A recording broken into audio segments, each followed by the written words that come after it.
ഗ്രീഷ്മയ്ക്ക് ലഭിച്ച വധശിക്ഷ ഹൈക്കോടതി ശരിവയ്ക്കാൻ സാധ്യത കുറവാണെന്ന് justice B Kamal Pasha. Neyyattinkara additional sessions കോടതി നടത്തിയത് അധിക ശിക്ഷയാണെന്നാണ് ഹൈക്കോടതി മുൻ ജഡ്ജിയുടെ പ്രതികരണം. സുപ്രീംകോടതി വിധികൾ പരിശോധിച്ചാൽ ഇത് വ്യക്തമാകുമെന്നും അദ്ദേഹം പറഞ്ഞു. ഗ്രീഷ്മ ആത്മഹത്യാ ശ്രമം നടത്താനുണ്ടായ സാഹചര്യം കോടതി പരിഗണിക്കണമായിരുന്നുവെന്നും ജസ്റ്റിസ് കമാൽ പാഷ പറഞ്ഞു. ജീവപര്യന്തം ശിക്ഷ വളരെ കുറവാണ്, അല്ലെങ്കിൽ കുറ്റകൃത്യത്തിന് മതിയാകുന്ന ശിക്ഷയല്ല എന്ന നിരീക്ഷണം വരുന്ന കേസുകളിൽ മാത്രമാണ് വധശിക്ഷ വിധിക്കുക.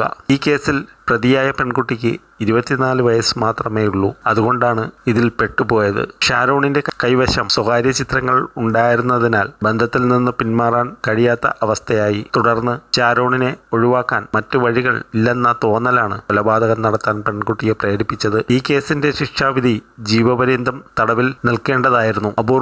അപൂർവമായ കേസായി ഇതിനെ പരിഗണിക്കാനാവില്ലെന്നും കമാൽ പാഷ പറഞ്ഞു.